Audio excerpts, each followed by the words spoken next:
Greetings, YouTube shave fans, super curve honing fans, type 2 diabetes rescued by keto fans, and carnivore eating fans, the proper human diet.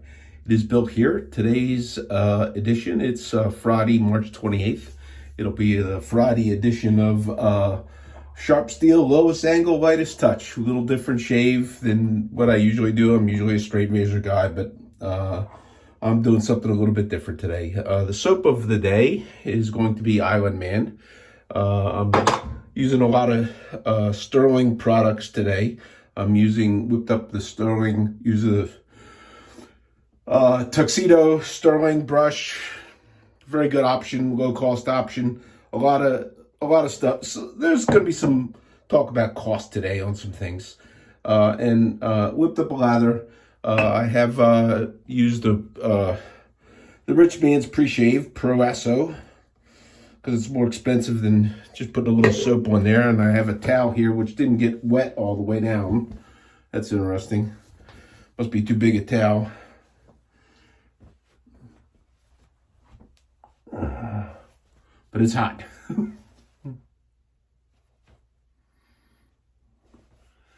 This is a little bit bigger towel than some of the ones I got. It doesn't fit too well in that container I use, so I guess the water just doesn't get all the way down there. Nonetheless, I do have hot lather from the Steve Woodhead Pottery on Etsy.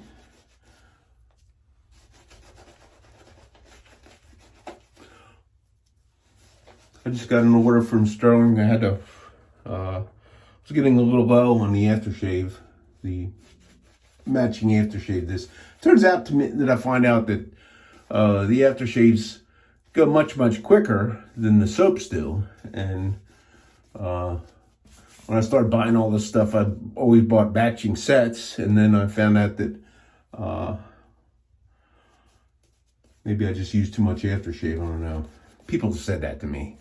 Maybe they just didn't like the stink. I don't know. The glorious stank of the day. Okay, so that could be a little bit more hydrated, I think. I'm gonna just drip a little bit of water on my brush, and so a lot of times what I'll do is drip a little water on the brush and then kind of paint it over.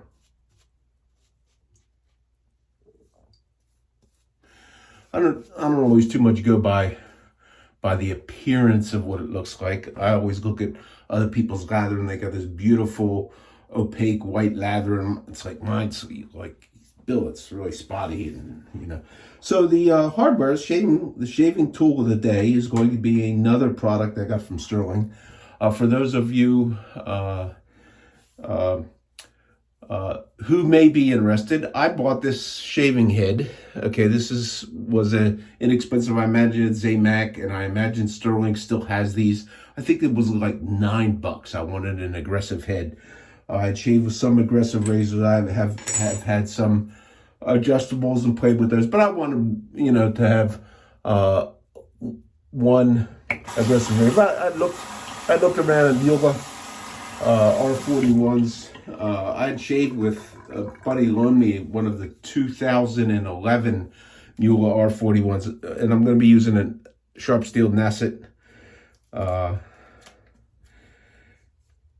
It was an enlightening thing. It's a tool that properly used, okay, I believe you can easily get a one-pass shave. I don't know that this is going to fall into that category or not. I might have only used this one or two times, but I bought it, and for whatever reason, I know why I was thinking about it.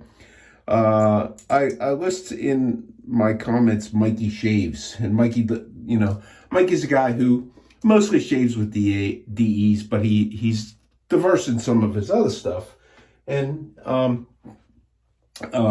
he's a guy that I had noticed that had gotten it into his mind that a lot of what good shaving is about is the technique you use and feel of the blade and not too much pressure. And that's a mistake that a lot of people start off using. Okay, originally I got this head and then I didn't have a handle for it, and I was using other handles. I thought, I'm gonna buy a handle for this, so I bought this. This handle actually cost more than the head does. I think the handle was a Razor Rock Bulldog or something like that for, I don't know, 20 bucks. If that means anything to you, those that might be interested in the geometry of things and how much blade you can see, I don't really know. I've shaved with a lot of stuff. For me, shaving is the diversity. And I think that is with anybody that takes shaving up as a hobby, the diversity of the stuff you use. And, you know, some people talk angles. I always say the lowest angle, and it's not lowest angle this way. It's lowest angle this way on the blade. Okay, so, and,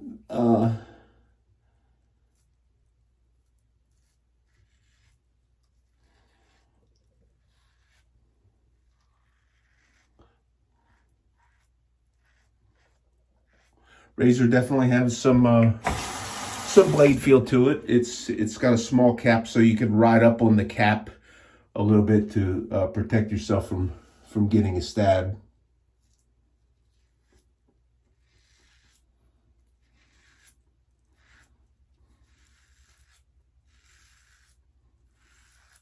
And this being a tool I have not used too much, it's a little foreign to me, so I'm a little less likely to get right on the edge and ride the edge of the blade.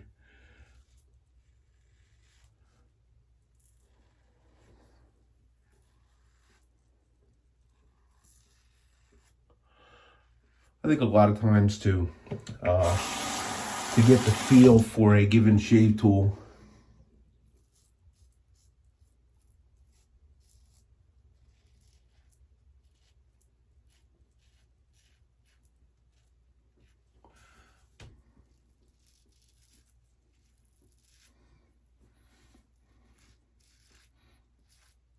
it's not a bad idea to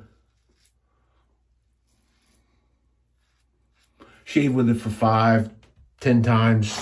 You know, when I started off, we would do this. We would take a tool and we would choose a tool, and we'd shave with it for a whole month.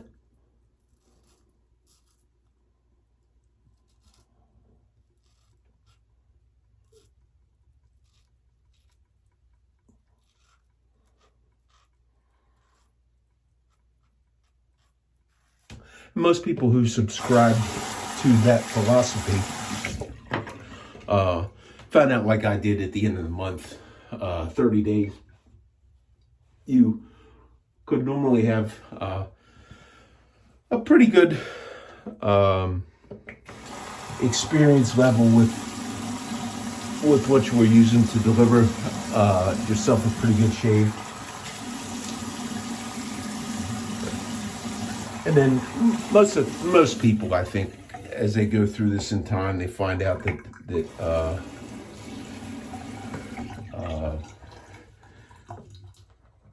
after you do that a couple of times, you can rotate through different shavers, different shave pieces, and you can adapt your skill level as such that you learn to feel the lowest angle, the lightest touch, and the sharpness of the steel. So also upcoming, I don't know exactly when, but I did place an order for some stuff. I've been very interested in looking for the ability to do the lowest cost, and I'm not the only one that's doing that, lowest cost convex honing, because not everybody is going to super curve like I do and, you know, buy all this stuff and curve all these rocks and go. Just people are just not going to do that. A lot of people don't pick up straight razors because they don't want to go through the learning curve and the variety of the different stones, natural stones, synthetic stones, whatever. They just don't want to do that. They find it as a bothersome chore. And for that, it could be that, okay?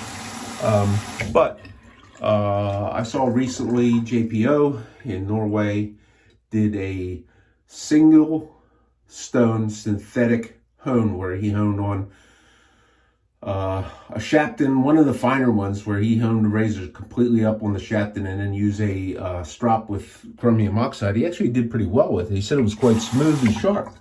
Okay.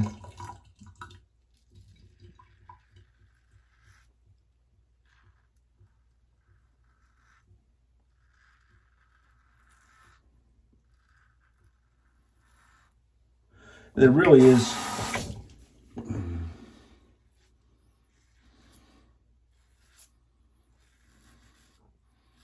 no reason you shouldn't be able to do that, but I think it does take some time and some experience before you acquire the skill level.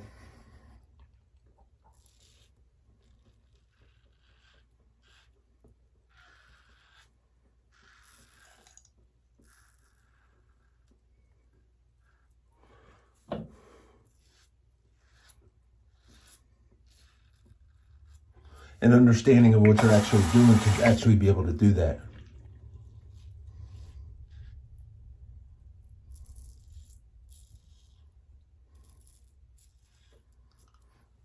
So, as I recall,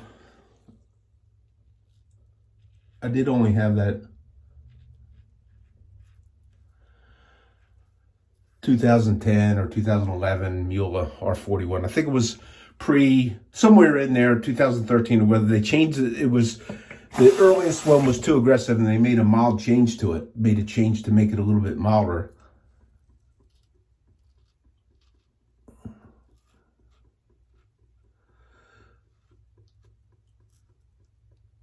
And the revised model is what you would get today. Okay, so that's 2 passes. That's really good at 2 passes. Okay, with the exception of the stash, I typically don't do an against the grain with a safety razor on the stash because my nose gets in the way. I suppose you could bend it around and do it if, yeah. But it's certainly a socially acceptable, well done shave, I would say.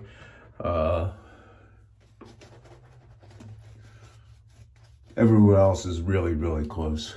I don't even know what a BBS is sometimes.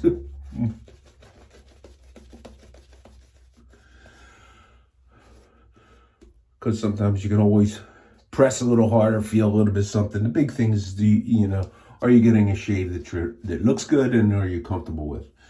So on the straight razor honing, I ordered, I've had some of the diamond lapping films and I've had some of the curved blocks that Spear Shave has sold. I shaped my own. He has some that he shapes up.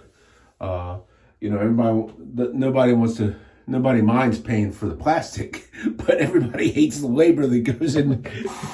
And so I shaped 2 of them, and I got some results that were kind of promising, and I'm going a little bit further with that, and I want to try and do everything on with diamond lapping films on a shaped piece of plastic.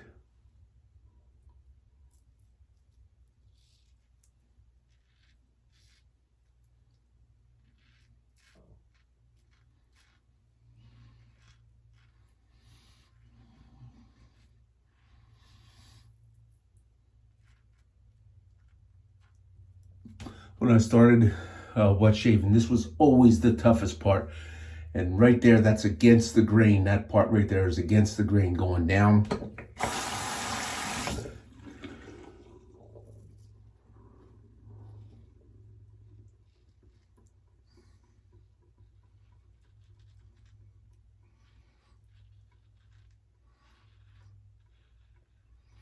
And this $9 razor head has just the right amount of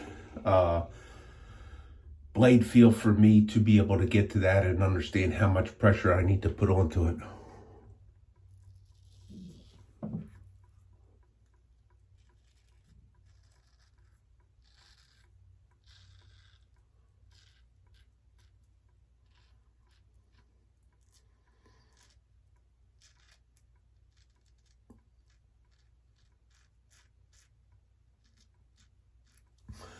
It's kind of across the grain on the stash.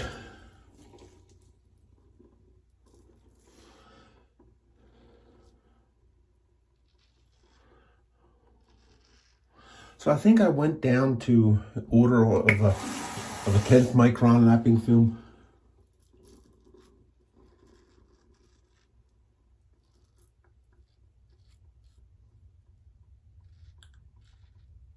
These diamond ones are not cheap, so I did buy, to fool around with it, some of the aluminum oxide lapping films.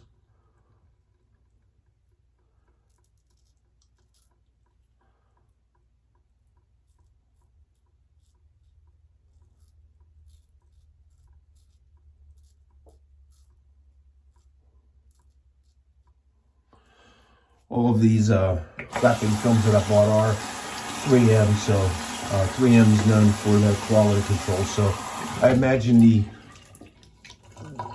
there's a pretty tight range on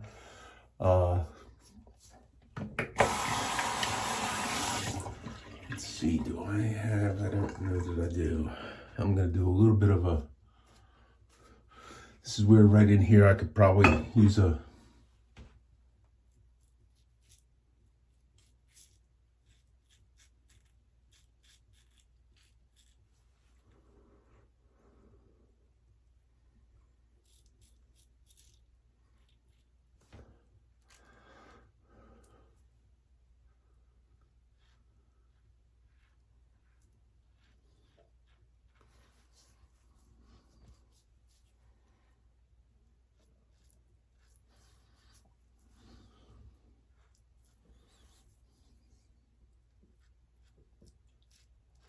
so I mentioned Mikey shaves a little earlier. This is one of his techniques where he likes to feel where he's cutting and kind of do his touch-ups, which is a very good technique to follow. A lot of people on straight razors have problems here because the hair grows out, and that's usually not a problem for a tool like this. But for a straight razor, I just don't have the dexterity to get the blade in there and stretch the skin, and watch what I'm doing to do that. So I managed to cover that area, and you get better at it with the use of the tool. And I've gotten better at it than I used to be. But that is a very, very, very good shape.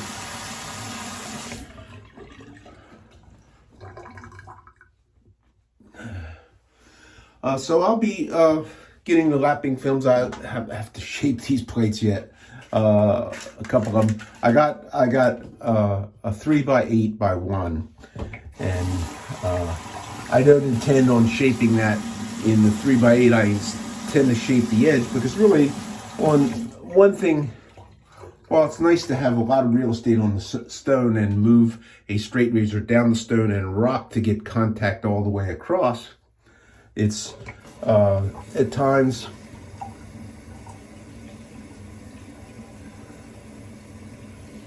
just the right amount of sting for me. It's a good shave, totally good shave.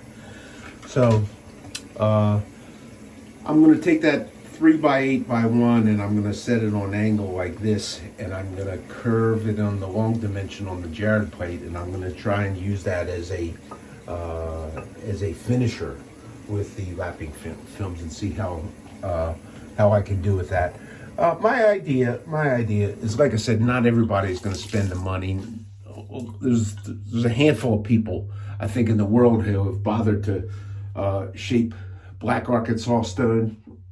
There's a few around,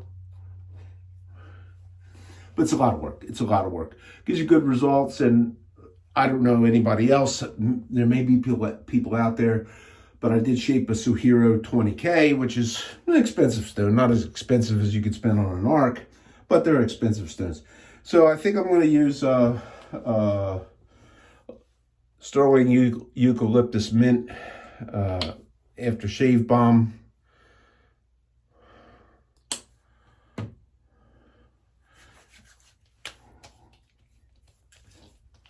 Can't remember if I had that with menthol in it. I did not get this one with menthol. I think is an option to get with menthol. And that's a totally satisfying shave with an inexpensive tool. You don't have to spend a lot of money to shave good. If you adopt wet shaving as a hobby, yeah, you probably spend more than you should. Okay, so to go with the Island Man flavored soap, I'm going to use the Island Man. I bought some more of this because this is a annual thing, and I figured I was ordering some stuff from Sterling, so I like this. Anything from Sterling that has the suffix man on it is a homage to some Creed fragrance. This is it's good. It's good. It's rightfully named Island Man. It's a good smelling soap fragrance. So I don't know what's in it. You can find out it's Sterling. And then I'm gonna take a little bit of Talcum powder and do a face dusting with the Talcum powder, which is a very, very similar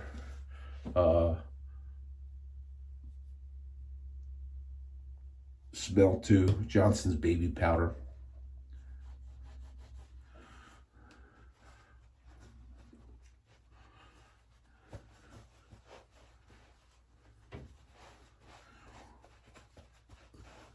When I used to use, and one of the reasons I talk about the replacement cornstarch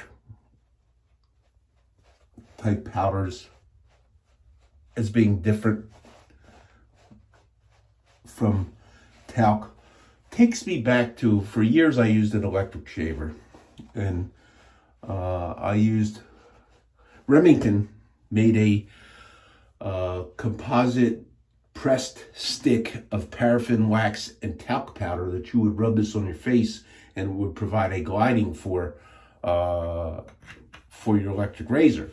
And I found out that they were very expensive, sometimes unobtainable at a store, and you had to order them. Got to where I don't even know if they make them anymore, whether you can still order them online. But for an electric shaver, whether it's a foil shaver or whatever, I would like put a little baby powder on my face, because the talc would dry the skin, help pull the moisture off of there, and provide a slipping, lubricating action for the shaver. And I like that a whole lot. But when the move went from, and I don't know when the cornstarch baby powders first started coming out, but I remember I got one and it just was not the same. And it was Johnson baby powder. And I look, and the old one's talc and the new one is cornstarch, and the cornstarch would hang and drag using that electric razor. So I figured the same thing. And occasionally, in hot and sticky situations, especially like when I was doing horseback riding, and you would get chafing towards the undercarriage, if you put a little bit of baby powder in there, that would provide some slipping. And the cornstarch baby powder kind of clumped, and the talc did not. So that's why I suggest the pure talc versions of powdering. And actually suggest, it's like, use whatever you want. if you're afraid of because there was a lawsuit on talc or whatever, that was a money grab. So this is Bill. Thanks for tuning in today. A little bit different shave, a little bit of different talk. Do check out Mikey Shaves. You'll find him in my description area. He plays his guitar and he plays his banjo sometimes, and he sings. He's a quite talented, experienced shaver who I think new shavers could listen to some of the things he says, watch what he does, and he's entertaining. So thanks for tuning in. This is Bill. Everybody have a great weekend. Bye.